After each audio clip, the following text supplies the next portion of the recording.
it's another makeup and music. This one is, a lot of people say highly requested, but no, this one really was highly requested. We've talked about George in, I think, most of our videos so far. Like, we talked about it in the David Bowie video, the Freddie Mercury video, and the Aretha Franklin video, so it keeps coming up. I have spied with my little eye that a lot of my views are from people who are not subscribed, so please hit the subscribe button. It would help me out a lot. I do try to do the videos y'all would like to see, not just what I want to do.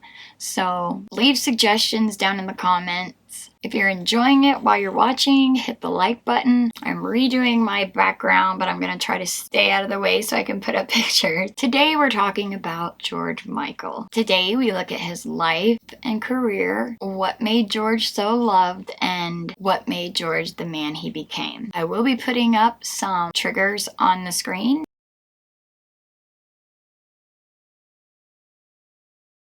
I just want to thank you again so much for being here. Let's get into it. And me playing with some of my singles today.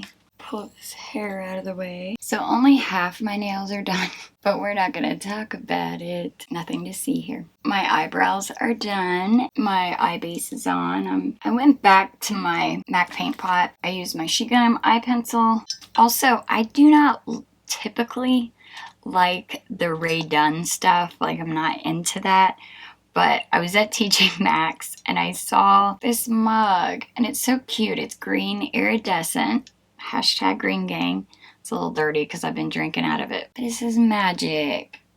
How cute is that? So we've got our coffee, we've got our makeup, and let's talk about George. I will be butchering names in this video. George was born Yorgos Kyriakos Panagiatou. I think I said that right. If not, I am not Greek that I know of. He was born June 25th, 1963, making him a Cancer. I add this because people want to know. He was born in East Finchley, London, and his father, Kyriakos, nicknamed Jack, was a Greek Cypriot restaurateur. He immigrated to England, and his mother, Leslie, was an English dancer. So he definitely got his moves from his mama. He had 2 older sisters, and growing up, his nickname was Jorg. To Radlett, Michael attended Bushy Meads School, and this is where he befriended his friend and future bandmate, Andrew Ridgeley. The two both had dreams and ambitions of being musicians, and George had always wanted to be a famous singer. Some kids kind of grow into what they want to be when they grow up, but George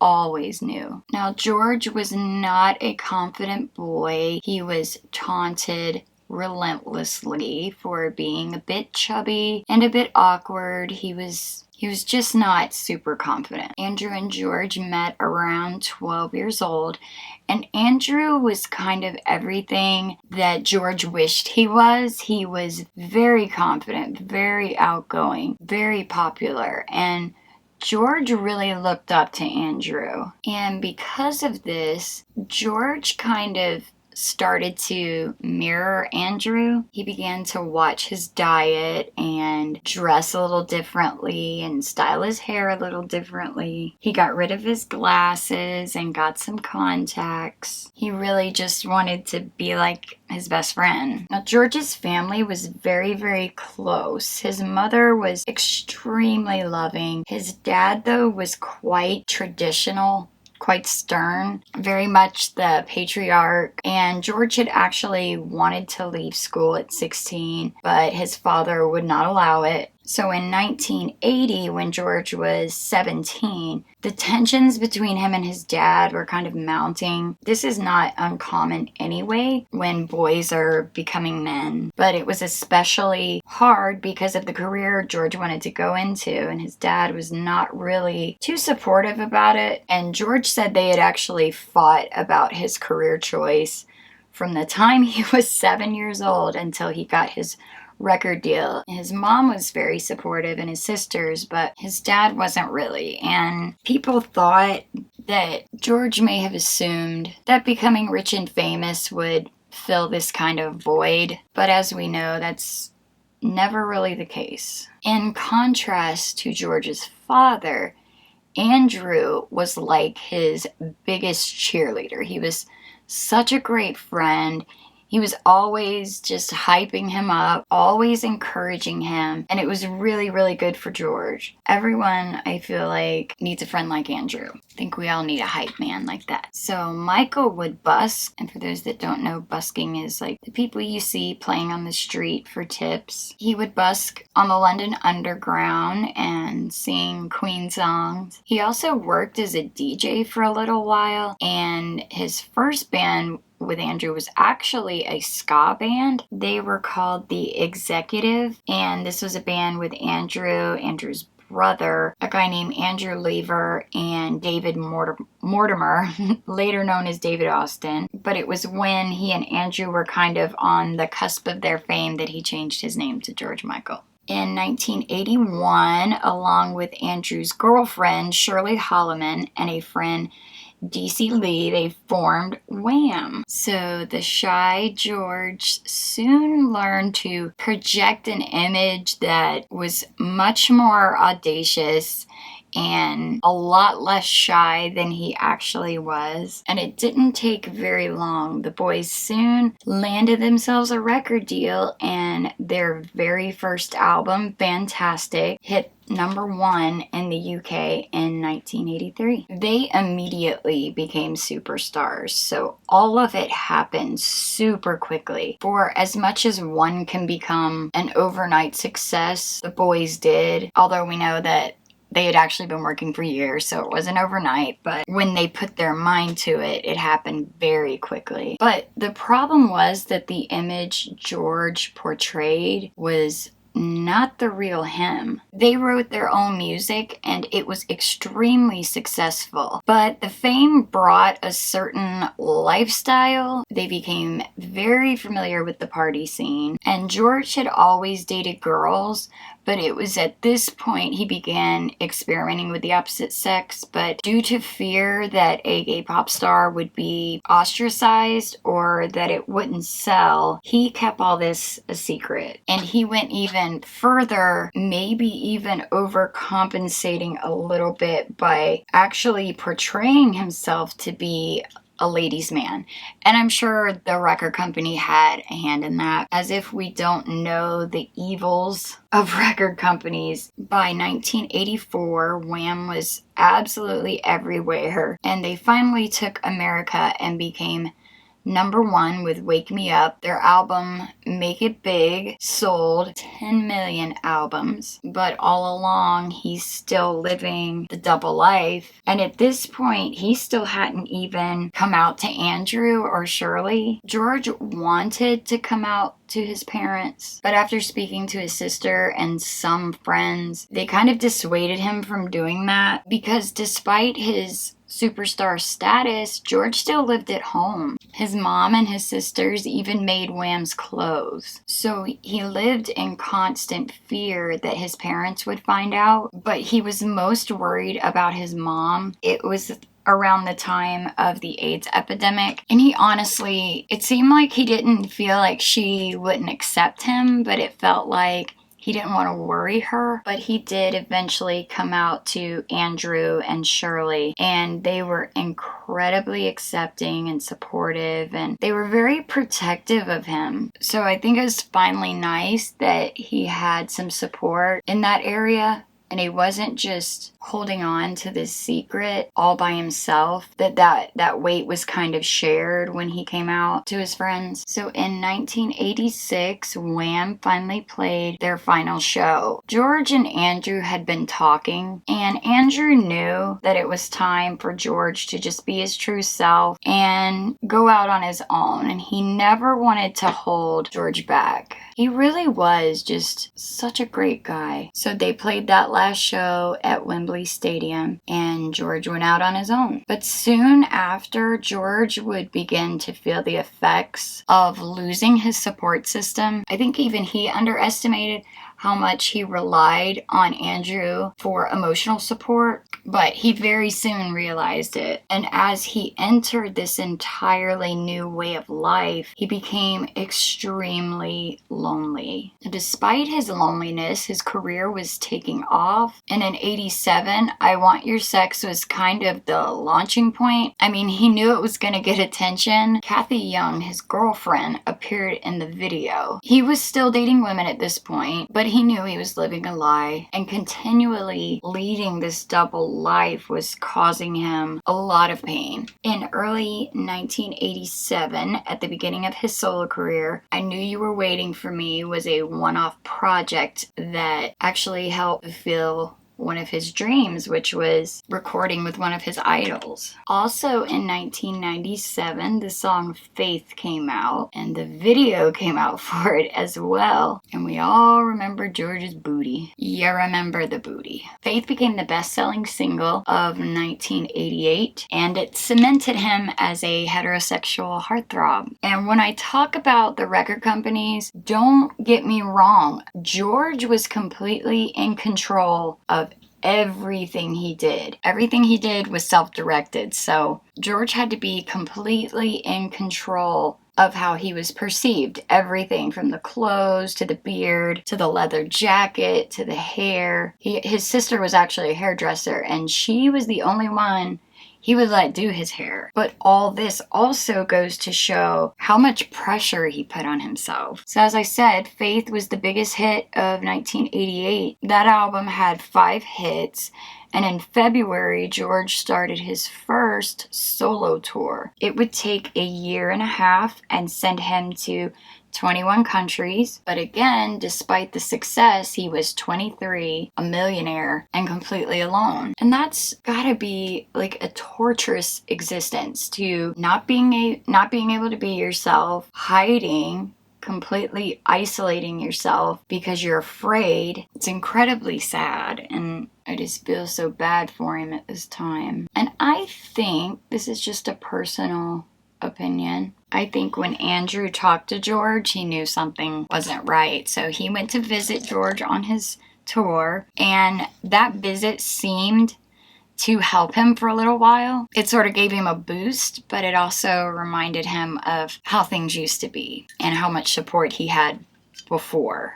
Now, the more shows he did, the more it reinforced how much he needed to keep up the image. And the more that happened, the more depressed he became. And he said that at that point, his depression was due to the fact that he realized during this time that he was not bisexual and that he was in fact gay. And so because he was having this revelation, he felt he was being dishonest to the fans. But I really think, it wasn't blatant dishonesty. He was working through it. I mean, frankly, he was a child. He was a kid when all this started, and he was still figuring things out. I know even at my age, we don't all have everything figured out. So I don't feel like it was him lying. Or, I don't know, do you know what I'm trying to say? I'm not communicating this right. I just don't think there's any malice behind it. So after the Faith tour, he just takes a look and he's like, I can't live like this anymore. He was just completely sick of the lie he had created. It had become a curse. And so George decides to take 2 years off. So while he had taken the time off, he was writing and he wrote an album. And when he came back, though, he refused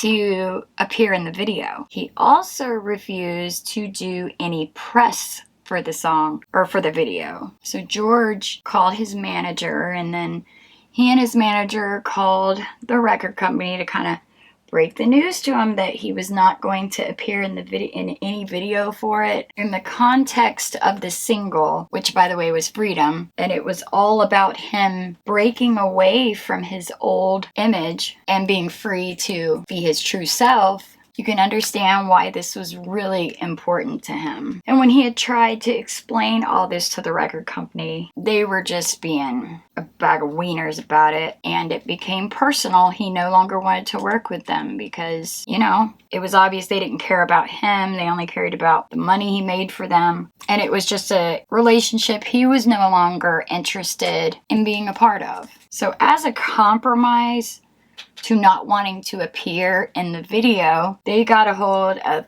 every supermodel they could get a hold of. And this is one of the most iconic videos. Literally every popular model of the day was in it. And I think some of the most beautiful looks too. Now, aside from him not being in the video as a form of protest, there was a bunch of symbolism in it that was really cool. The Faith jacket is set on fire. The Faith jukebox explodes. It was kind of a statement that that's over. That is no longer me, and I'm not going to be what you want me to be anymore. So the next obstacle was to tackle the matters of the heart. George longed more than anything to be loved. And while at a show in Rio in 1991, he spotted a young man in the crowd. They met later that night. George said he's only fallen for someone 3 times in his entire life, and that each time it was at first sight. And this time it was Brazilian fashion designer Anselmo Felipe, and Anselmo was his first real love.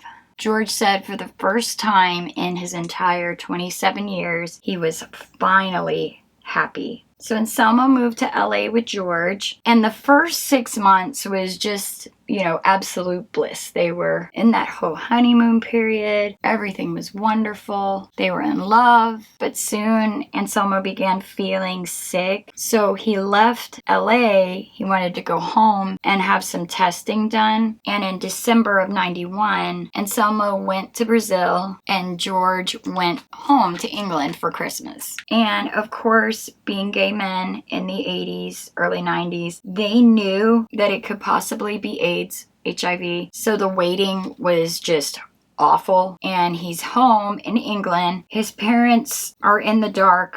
And here he is alone, not knowing if the person he loves most in this world is terminally ill or not. I mean, that had to be awful.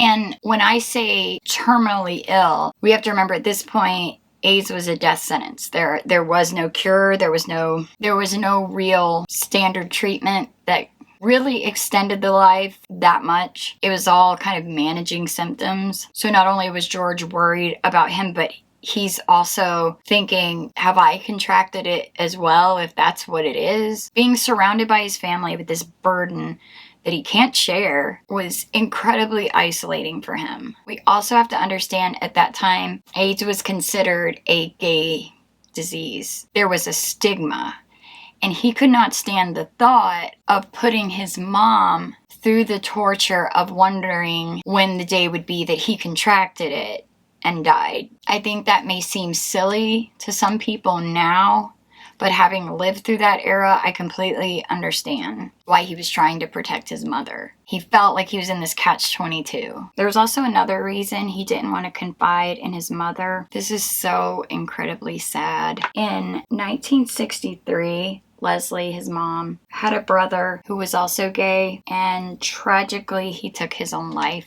And from what I could understand, she found him. This was not an uncommon occurrence back then, and it's still not an uncommon occurrence. I just wanted to give some statistics for people who may not know. And these are from the Trevor Project. This is where I found this information.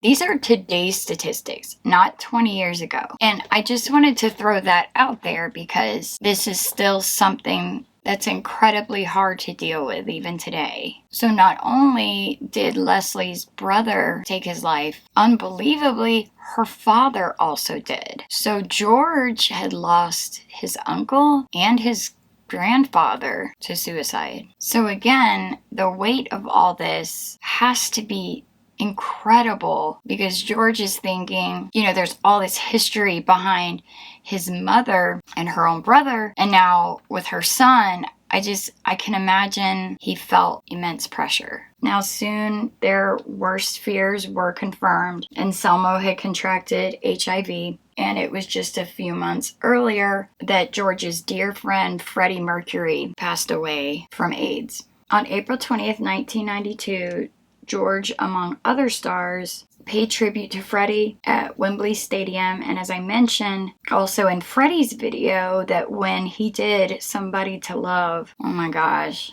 the waterworks. And looking back on it, he stood there and did that while knowing he was going to lose the love of his life to the same thing. That is a lot.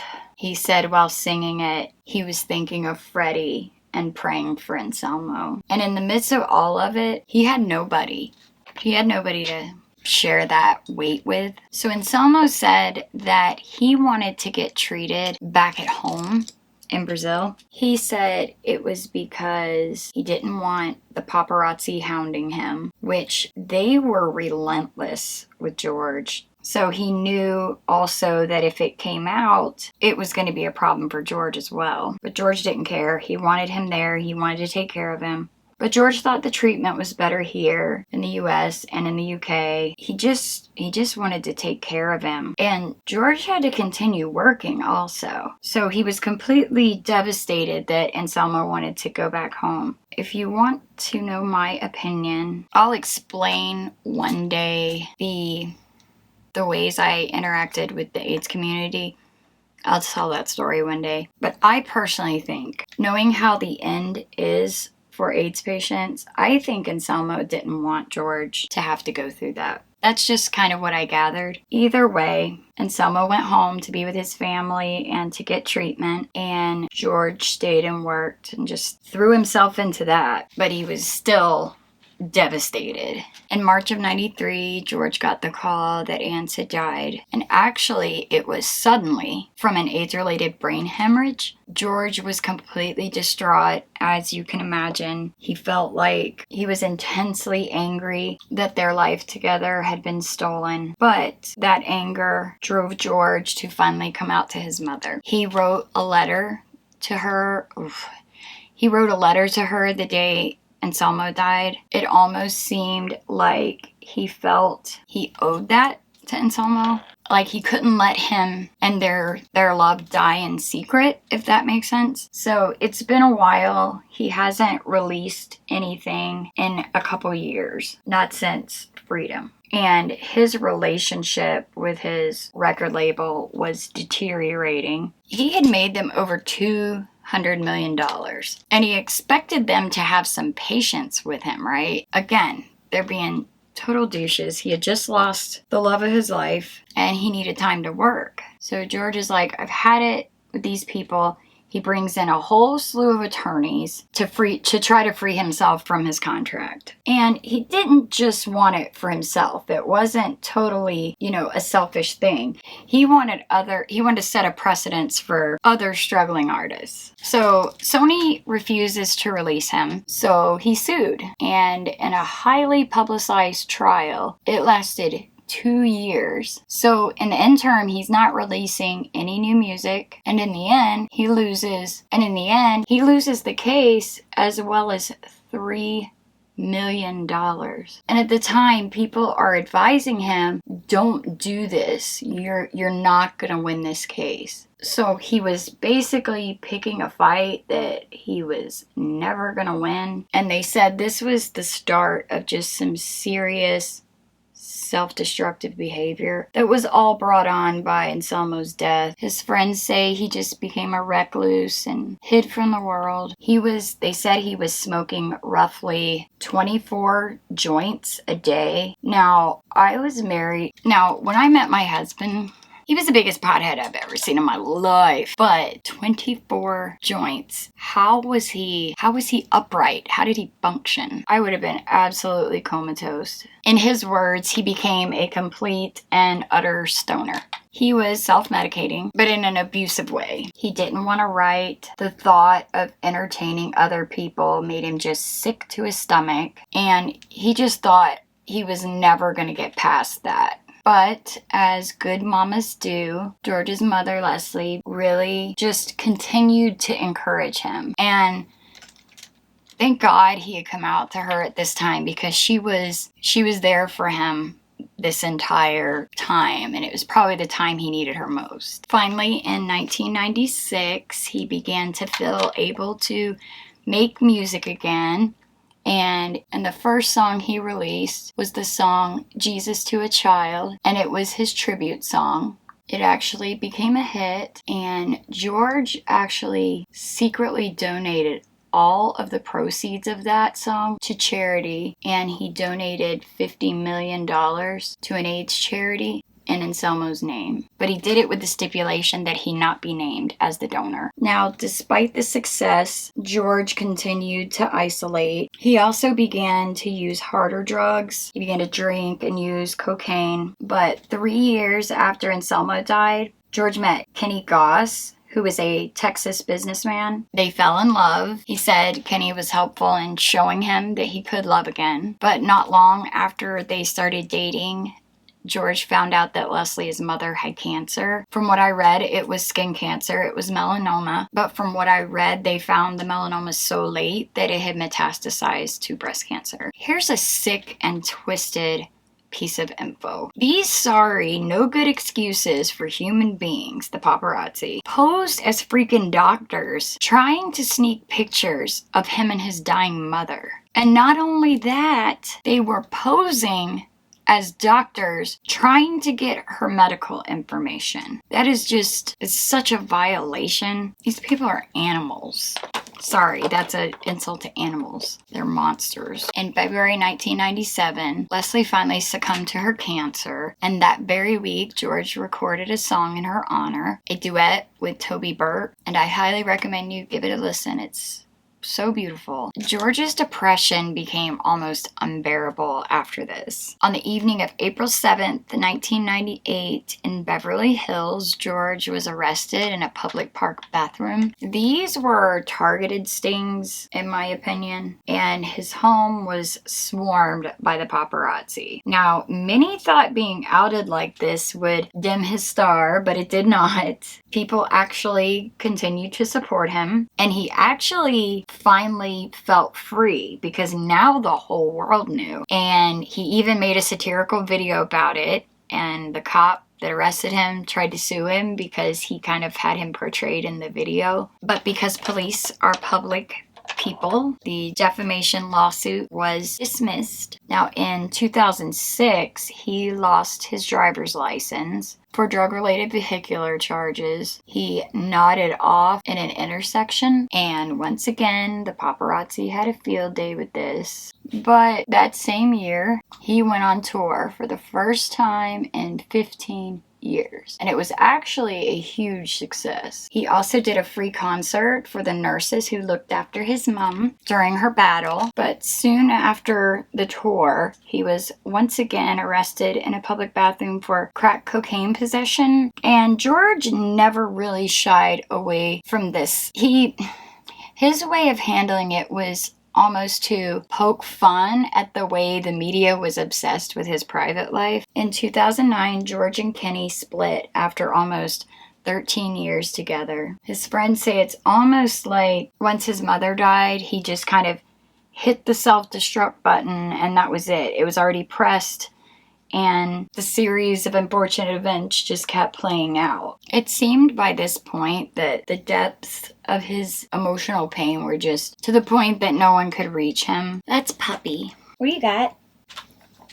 Why do you have a spoon? Where'd you find this? Where'd you find it? Thank you. Where did you find it? Hey, good morning. Good afternoon. So the following year, he was arrested again for smashing his car into a shop while under the influence of drugs. This is in the UK. And at this point, the judge is over it. The judge tells him he's out of control and he sentences him to 2 months in jail. After jail, he went into drug counseling, but he made jokes about jail. And this just seemed to be deflection, like this was how he handled the embarrassment and how he handled his missteps. He felt like if he was laughing with them, then they weren't laughing at him. So he appears with James Corden in kind of a skit about being arrested and all his troubles. But this indicated to the people who knew him that he wasn't taking this very seriously. And they soon began to feel like he had just lost his ability to work through things creatively, like he had been able to do in the past. So, wanting to prove he still had it at 48 years old, he began to do shows with an orchestra, and he was still, of course, able to fill venues and arenas. He was so beloved, and it was at that point he met his new beau, Fadi Fawaz. Fadi was an Australian celebrity hairstylist and a photographer. George also claimed at this point he had kicked his drug habit, and he felt like this new music and pressing into that would keep him clean. And he said he used it as a reward system for staying away from drugs. And he felt it would inspire him to continue to stay clean. But soon the pressures of touring and the vigorous schedule would take its toll on him. And while he was in Vienna, he would collapse backstage and was hospitalized with pneumonia. He went into a coma and spent a month in ICU. I know what that's like. I've been there. I'll put a picture here. That was me. Same thing. I had a different type. It is incredibly scary. It's been a month and a half in the hospital. And if y'all would like a story time about that, I would be happy to do one. So he was released right before Christmas, and George came out of this feeling like someone had given him a second chance. He claimed he was a new man and said, if I was not spiritual before, I definitely am now. Also know the feeling. That was also my experience too. And a near-death experience will do that. They also tell you the odds of singing again after something like that are very, very, very low. And George had a tracheotomy. So I know how scary that was for him, not knowing what the outcome will be. Just a few months after being released, he released a new single and sang at the Olympics. He also managed to finish his world tour. He had cheated death and seemed absolutely on top of the world. But a year later, on May 16th, 2013, he sustained a head injury when he rolled out of a car on the M1 motorway and was airlifted to a hospital. It just kind of seemed like the old ways were rearing their ugly head again. Several months later, he mysteriously collapsed again. Even though he released a live album in 2014, his last single only peaked at 54. And there were rumors that he was working on a new studio album, but those turned out to be nothing. And here's the crux of the matter. George found his value in creating. So when that was gone, you can imagine the position that left him in emotionally. And losing his ability to create seemed to be his breaking point. George's physical appearance really began to change. He once again retreated, began using crack cocaine, among other things. In 2015, he spent a year in rehab, but even after his release, he didn't seem well. It almost seemed like he had just given up. In his final days, he had just become a complete recluse. He was withdrawn, and the sad thing is he was such a tender, sentimental, sweet guy. Christmas was his favorite time of the year, but the Christmas of 2016 was completely different for him. And for the many lows that he had gone through, this one was his lowest. On Christmas morning, 2016, Fadi went in to wake up George, but found him deceased. It was ruled that he died of natural causes, but it was heart failure and liver disease. He would be buried next to his mother. And tragically, it wouldn't be until George's death that the world would get to know the real George. He was one of the kindest, most generous souls. So this couple had been on, I think it was Who Wants to Be a Millionaire, and they were trying to win money for IVF, and they didn't, I guess, win enough. And so George saw it, called the producers, and asked for their information. George gave them like a ton of money to cover their IVF, and after he passed away, they came on TV and explained how they owed him their miracle baby, and he always gave with the stipulation that he would not be revealed as the donor. And he had done things like this over and over and over. He had also donated millions to charities. Once he was at a bar and he was talking to the barmaid, the bartender, and she had talked about being in nursing school, and she was bartending at night, trying to get through school, and he tipped her $6,000. I can't even like list his philanthropic endeavors or I'd be here all day, never seeking any attention for it. At the time of his death, Michael had sold over 115 million records worldwide, and then another 30 million with Wham. It's so hard to sum up George. He was such an amazing guy. Everyone that ever had anything to do with him said he was so sweet, so kind, sensitive, loving, generous. People just couldn't say enough good things about him. George's battles were internal, and I also think it's also a reminder to us that people need to know that they are loved without conditions, especially from our parents.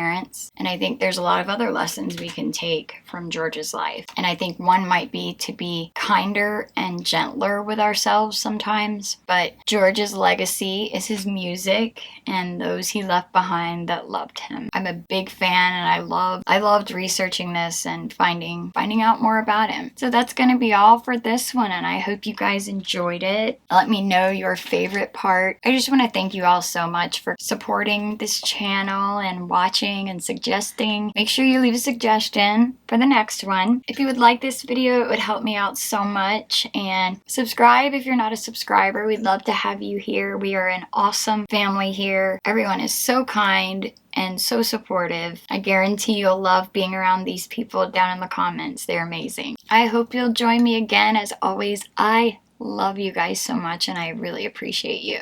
Take care of yourself. Take care of each other. We really need it right now.